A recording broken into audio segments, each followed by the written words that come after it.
bem-vindo ao Dentro da Área desta semana. E saiba o que vai ser destaque no programa de hoje. Com um a menos, Sampaio perde de virada para Tombense e cola no Z4. Lei aprovada na Assembleia Legislativa defende acesso igualitário às mulheres no esporte. Você vai ver ainda. CPI do futebol retoma oitivas e colhe depoimento de 3 árbitros do Campeonato Maranhense. E mais, PAN 2023. Bruno Lobo conquista segundo ouro consecutivo e Socorro Reis fatura bronze inédito. Tudo isso agora no Dentro da Área, que já está no ar.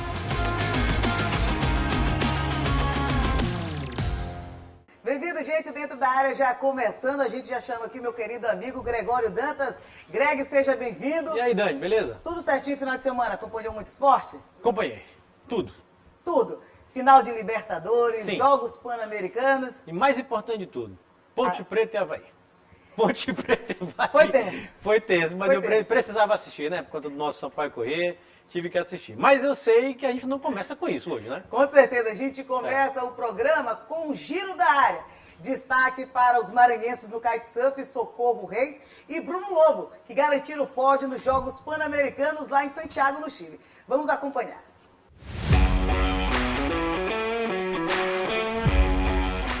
Os kitesurfistas maranhenses Bruno Lobo e Socorro Reis fizeram história e subiram no pódio da disputa da Fórmula Kite dos Jogos Pan-Americanos de 2023, no Chile. Enquanto Bruno faturou a sua segunda medalha de ouro na história do PAN, após levar o título em Lima em 2019, Socorro conquistou uma inédita medalha de bronze no evento continental.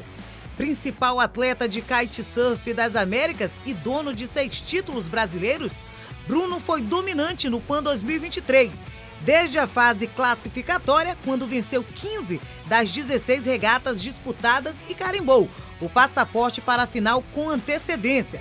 Já na decisão, o maranhense manteve a excelente performance em águas chilenas e garantiu o ouro.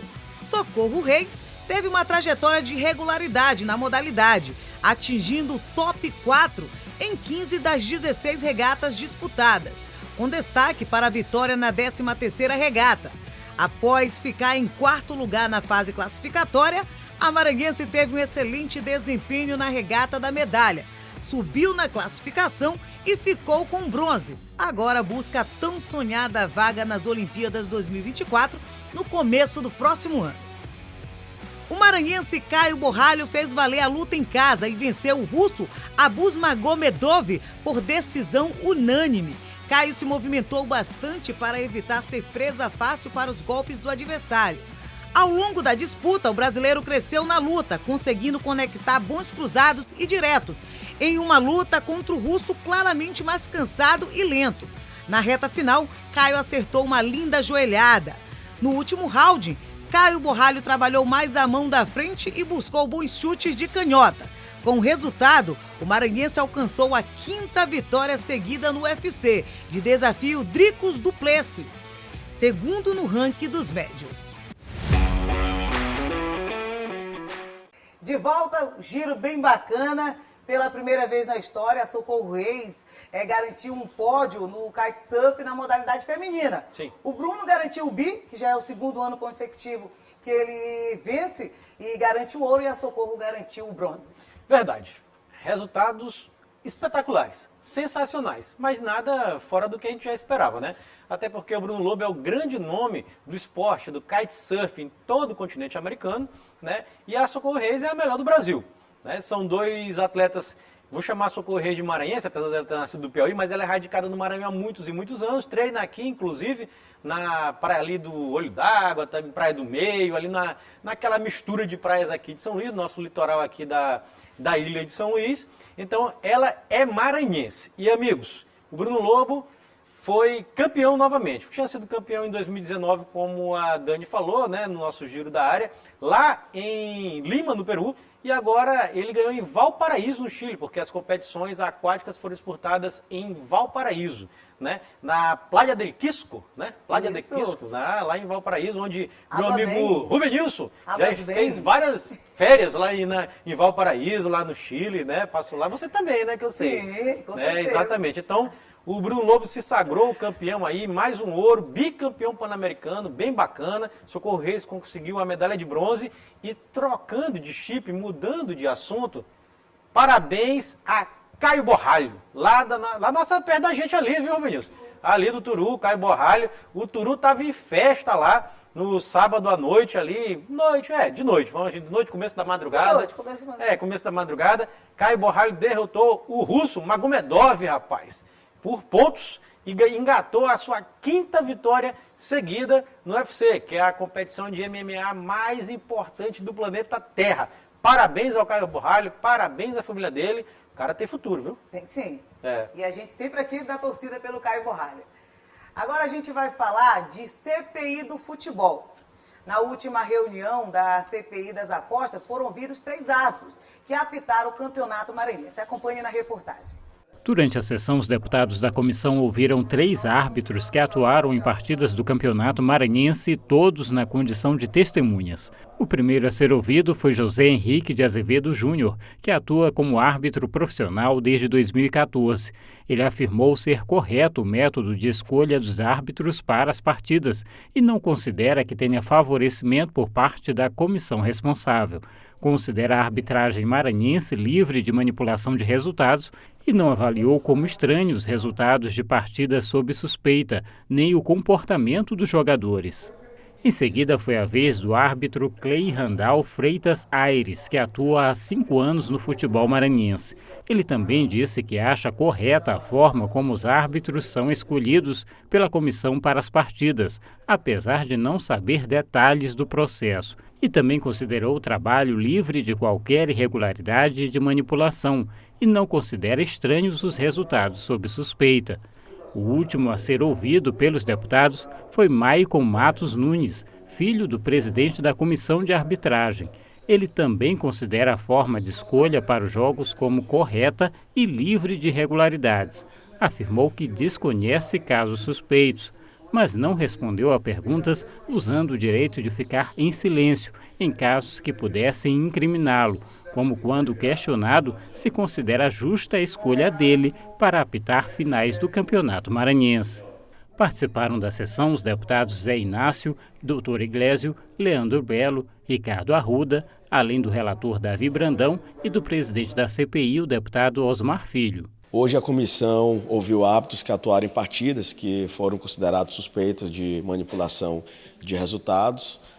Foram depoimentos que puderam esclarecer alguns pontos. A gente vai continuar os trabalhos e a gente retoma no dia 21 com novas oitivas, mas já temos bastantes elementos, tanto provas documentais quanto também colhidas através de depoimentos. A comissão segue para que ao final a gente possa ter um relatório conclusivo, efetivo, que de fato vai contribuir com o futebol maranhense. Muito bem, Greg. Sim. Mais uma reunião na última semana da CPI das apostas, agora 3 árbitros sendo ouvidos na CPI. Verdade. É importante destacar o trabalho realizado pela CPI do futebol, né? Nossa Comissão Parlamentar de Inquérito do Futebol, que tem o objetivo de investigar suspeitas de manipulação de resultados, de manipulações de ações dentro dos jogos no campeonato estadual, no futebol maranhense como um todo, né?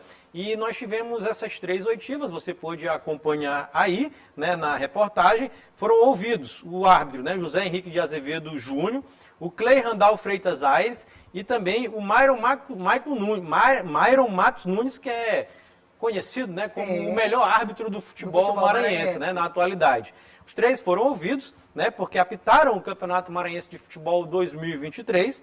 Né? Já falei o objetivo da CPI. Bom lembrar que nessa reunião da Comissão Parlamentar de Inquérito nós tivemos presentes, além do presidente Osmar Filho, o autor do requerimento para a instalação da CPI, o deputado Dr. Iglesio, né, que também é presidente do Motoclube de São Luís, o deputado Leandro Belo, o Davi Brandão, que é o relator da CPI, e também o deputado Zé Inácio. Né?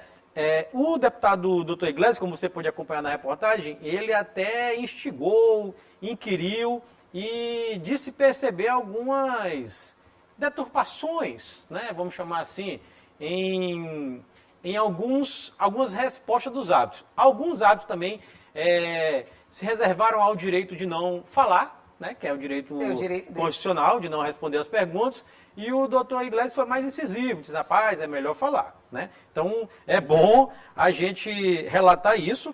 Com relação ao aproveitamento da CPI, é bom lembrar que a CPI tem reunião toda terça-feira, aqui na Sala Valdir Filho, na Sala das Comissões da Assembleia Legislativa do Maranhão, reuniões marcadas para as 4 horas da tarde, né? E, de acordo com o presidente Osmar Filho, a próxima reunião será uma reunião apenas deliberativa, né? Portanto, amanhã e no dia 21 de novembro, novas oitivas serão realizadas, novos depoimentos devem ser colhidos para que o relatório final da CPI do futebol seja montado e seja entregue às autoridades, Dani. Certíssimo, Greg. Sim. Agora a gente vai para um breve intervalo e logo após o intervalo a gente vai trazer informações sobre uma lei que foi aprovada aqui na Assembleia Legislativa que garante esporte igualitário para as mulheres. Segura aí, já já a gente volta.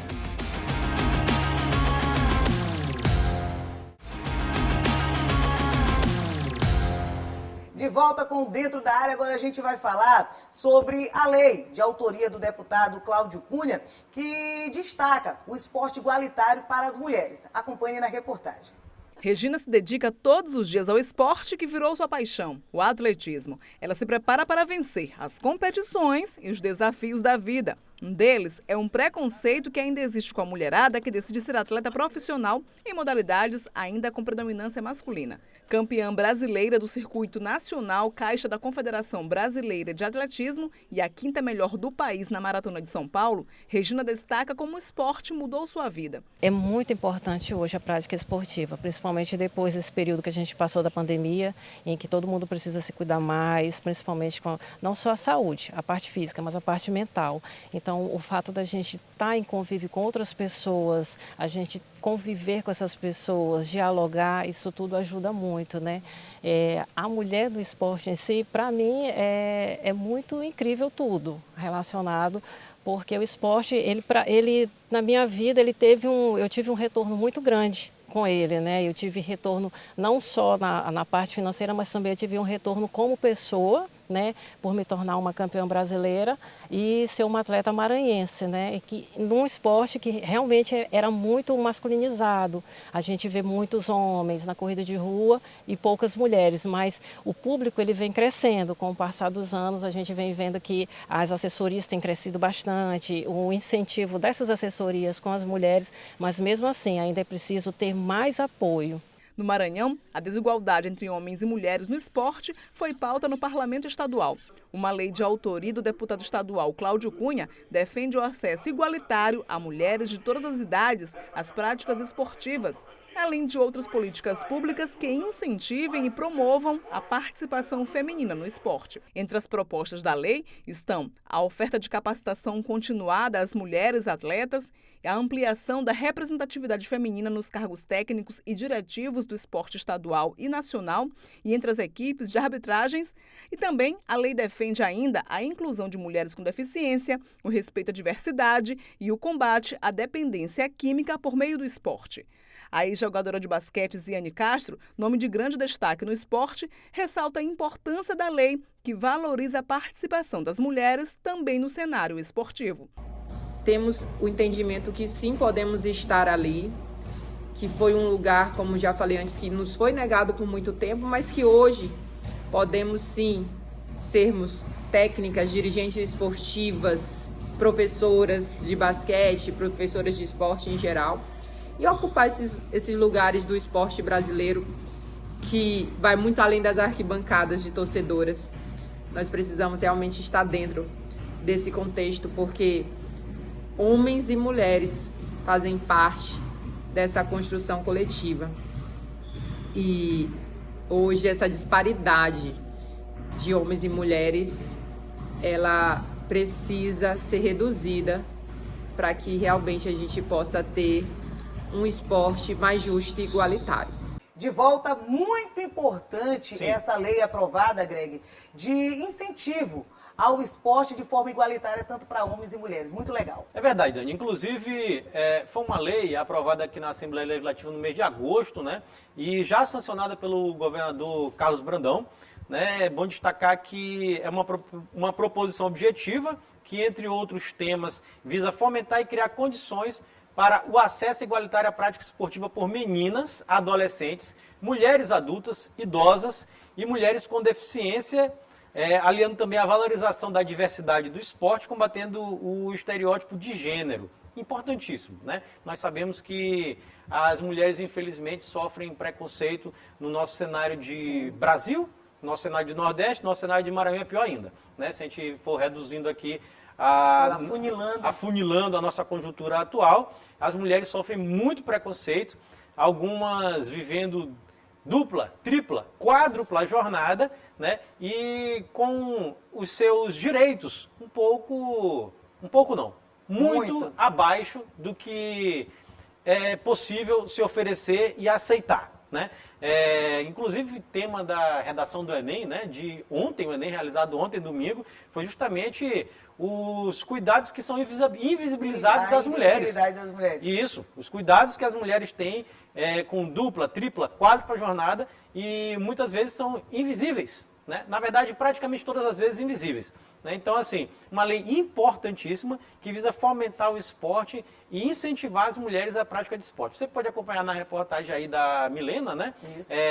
Uma entrevista com campeãs maranhenses, vamos destacar aqui a Isiane, um grande nome do esporte maranhense, mundial, brasileira e mundial, campeã da LBF, jogadora de WNBA, de Euroleague. A maior competição internacional do mundo de basquete. Exatamente, de Euroleague, campeã diversas vezes pela seleção brasileira. Então, assim, com atletas famosos, como o caso da Isiane, a gente vai tentar fazer com que o esporte e a mulher seja inserida não só no esporte, mas também no mercado de trabalho, mais oportunidades e uma diversidade de fatores e de coisas e de momentos e de lugares que a mulher é escanteada na nossa sociedade, e a gente fala isso com muita tristeza, não é com alegria. E o papel do nosso programa e da Assembleia Legislativa do Maranhão é mostrar e oportunizar, fomentar a mulher no esporte. Não é isso, Dani? Isso mesmo, medalha de ouro e golaço da Assembleia Legislativa na aprovação dessa lei.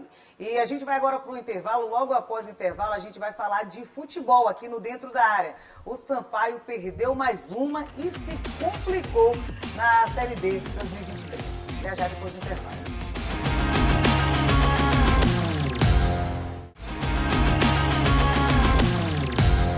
De volta com o Dentro da Área, agora a gente fala de futebol. Vamos falar de Sampaio Corrêa, o Sampaio que no último sábado entrou em campo numa final, diante da equipe do Tombense e saiu de campo derrotado em 2-1. O Sampaio, que pretendia fugir da zona de rebaixamento, acabou ali se aproximando ainda mais. Eu acompanhei o jogo e trago agora na reportagem. O jogo era tenso e todo mundo sabia disso. Só não imaginava que seria com tanta emoção. Emoção é o que Pimentinha conhece bem. E logo no primeiro minuto, o atacante tratou de tirar o grito de da torcida boliviana. O Sampaio apertou bem no começo do jogo, mas o Tombense, desde o início da partida, se mostrava perigoso. Que o diga essa cabeçada de Keké para a defesaça de Thiago Braga. Os times trocavam muito espaço, mas poucas oportunidades. Uma bola parada poderia ser decisiva. E foi. 25 minutos de jogo. Robinho bate escanteio, desvio no meio da área do Tombense e Ítalo faz uma acrobacia para abrir o placar. Golaço! Tava tudo lindo. Olha a correria do Pimentinha. Ficou feio, viu? Eram 33 minutos do primeiro tempo e Pará deu essa entrada. Em campo, amarelo. E após o chamado do VAR, vermelho. Expulso. Mudou tudo. O Tombense virou o dono do jogo. Apertou e empatou. Com Matheus Friso, que aproveitou todo esse espaço dado pela defesa do Sampaio. Olha aí, 1-1. Segundo tempo cheio de mudanças de peças, mas pouca inspiração e qualidade das duas equipes. O Tombense chegou a marcar com Alexandro, mas em impedimento. Chute para lá, para cá, chances remotas e tudo parecia que o empate seria o resultado da partida. Empate? Que nada! Aos 49 do segundo tempo, o pior aconteceu. Chutaço de canhota de Marcelinho, golaço e um silêncio ensurdecedor no Castelão. Silêncio para a consolidada e triste derrota do Sampaio em um confronto direto na Série B.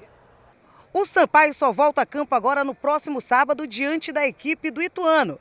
As duas equipes tentam fugir da zona de rebaixamento. O jogo será fora de casa, lá no estádio Novelli Júnior, em São Paulo. Sim, a importância é muito grande, que nem o jogo de hoje, mas a circunstância não deixou a gente vencer, pela expulsão no primeiro tempo, por uma bobeira nossa, e pelo gol que a gente tomou, que foi infantil demais também, da nossa parte, de lateral.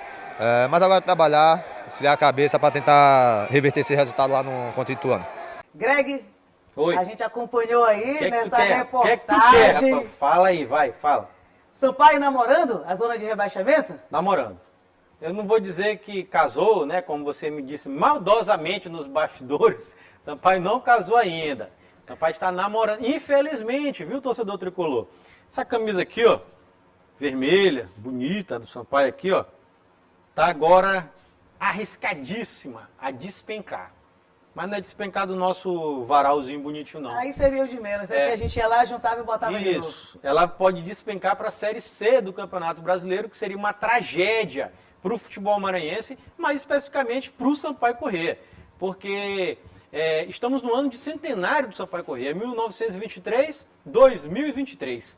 E nesse ano de centenário, o maior título do Sampaio será permanecer na Série B do Campeonato Brasileiro. Infelizmente, porque o ano todo foi trágico. Né? E esse título pode nem vir, pela atual conjuntura da situação do Sampaio. Pode nem vir e a situação pode se complicar ainda mais se por acaso a Chapecoense fizer uma graça diante do CRB, né? Que a gente sabe que ainda tem esse jogo na rodada para ser realizado. Terça-feira, às 7 da noite. Isso, exatamente. Se por acaso o CRB ganhar a partida, é o resultado ideal para o Sampaio Corrêa, que o CRB ganhe a equipe da Chapecoense e afunde a Chapecoense.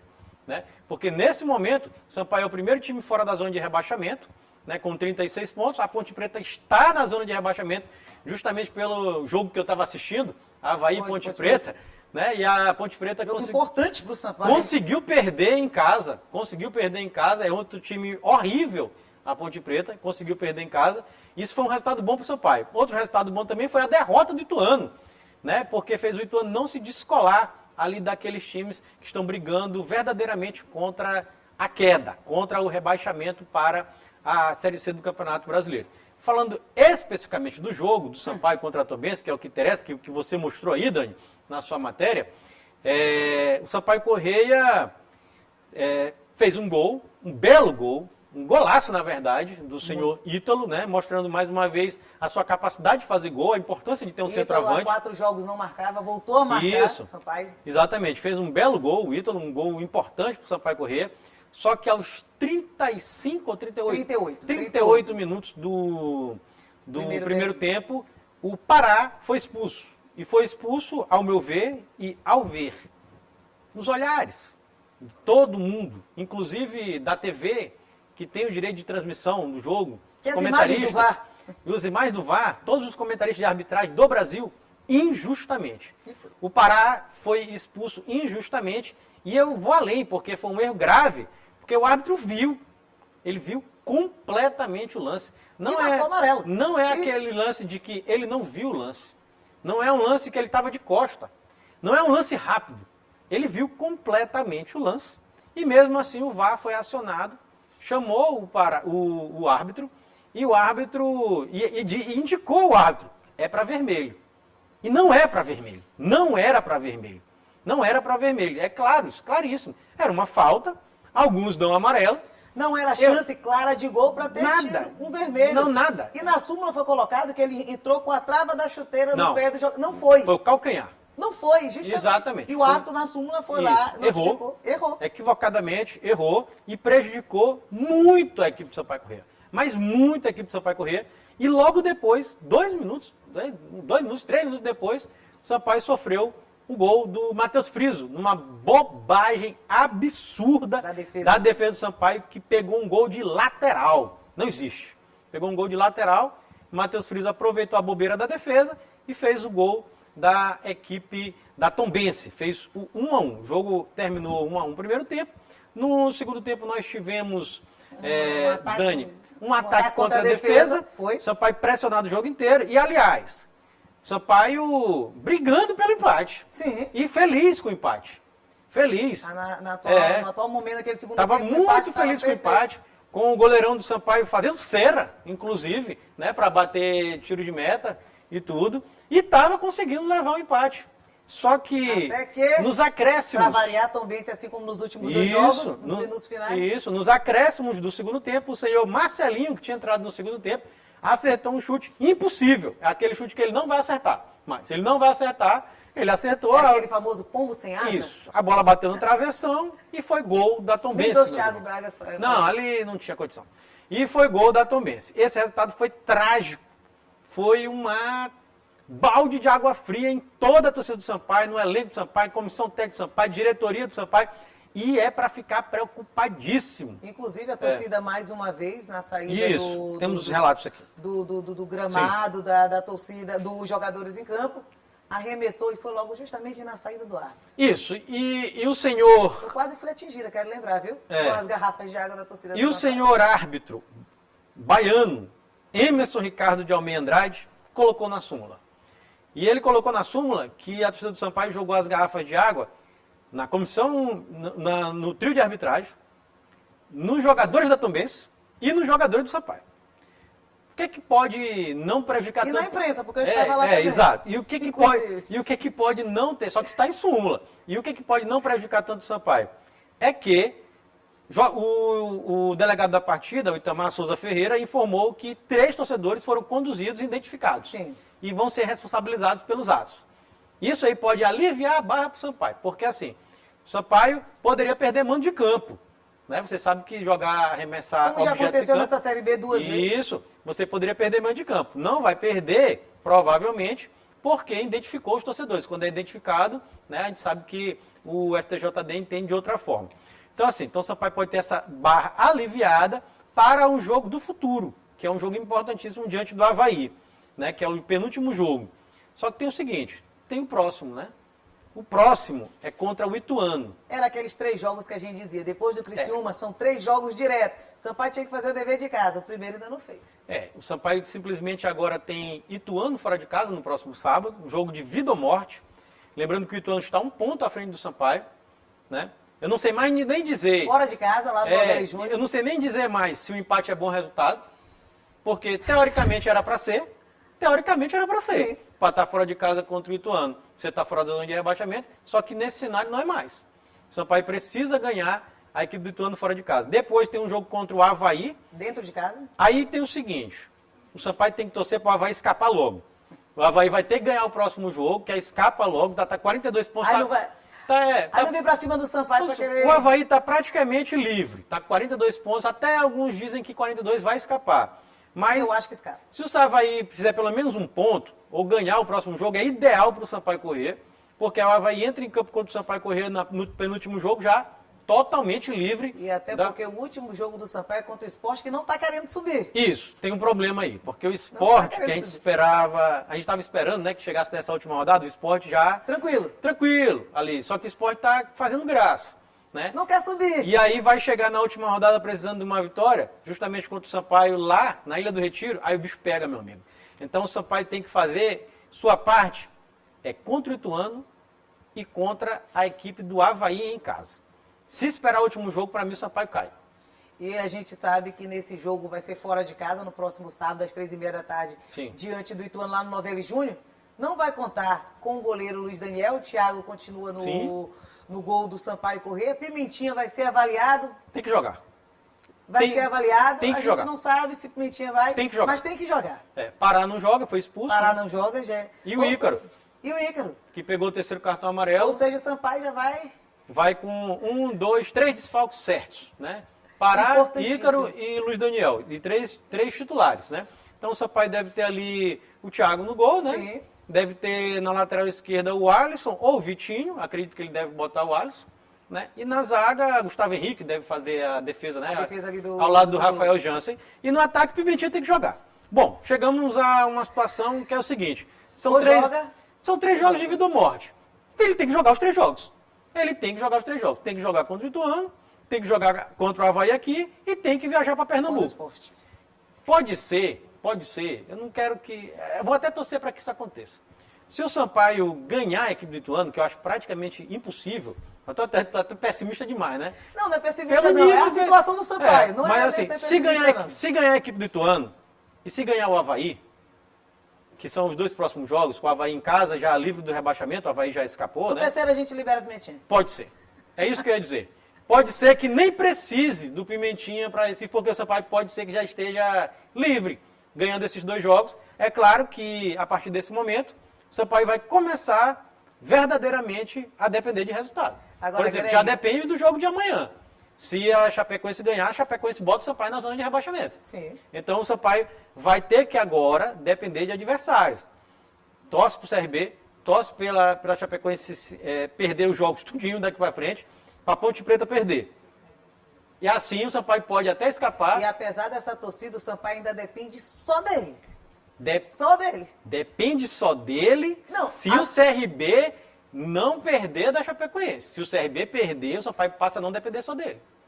Ainda tem esse jogo. Se o CRB... na verdade, era o jogo contra a Tombense dentro de casa que era pra garantido. O Sampaio até esse momento depende, mas se amanhã... Esse jogo de... Verdade. Isso, se amanhã coloca ele na zona de a Chapecoense ganhar, o Sampaio passa a não depender só dele. E é uma situação que a gente tem que analisar nesse ano do centenário. 5 técnicos do Sampaio Corrêa, o Dejaí reestreou, né? Porque foi interino contra a Chapecoense, se eu não me engano, ainda nessa Série B. Sim. Aí agora esteve na beira do campo do Sampaio. 5 técnicos, 70 jogadores e um ano pífio. Pífio, ridículo. Não chegou, com todo respeito, claro, ao Maranhão Atlético Clube, ao Motoclube de São Luís, que estiveram na final do Campeonato Maranhense. E o Sampaio não conseguiu chegar nem numa final do Campeonato Maranhense com a estrutura que tem. Isso. Saiu eliminado da Copa do Brasil, saiu eliminado da Copa do Nordeste também de uma forma precoce. Das duas precoces. No ano do centenário. E faz uma campanha que é uma campanha de rebaixado. O Sampaio só não está na zona de rebaixamento porque... Tem gente pior. A Ponte Preta é ridícula. E porque a Chapecoense faz uma campanha terrível. Senão estaria na zona de rebaixamento. É como a gente disse, que o corte dessa Série B está tão baixo, está tão ruim, que 42 pontos pode salvar. Pode salvar. Tá certo, Greg? Mas namorando não está namorando, não vai casar, não vai noivar. No próximo programa a gente vem com essa vitória do Sampaio, se Deus quiser, diante de amém, né? Tomara que aconteça, né? Tomara que dê tudo certo. Greg, quem quiser ouvir o programa, assistir o programa novamente, onde é que encontra o Dentro da Área? Você pode acompanhar nosso programa através dos nossos canais de interação, né? Tem o nosso site, que é o al.ma.leg.br/TV. Tem também o telefone da nossa redação, que é o 3269-3028. Nosso WhatsApp passa daqui embaixo da sua tela. E lembrando também que o nosso programa tem reprise toda terça-feira às 7h30 e também às 2h da tarde, Dani.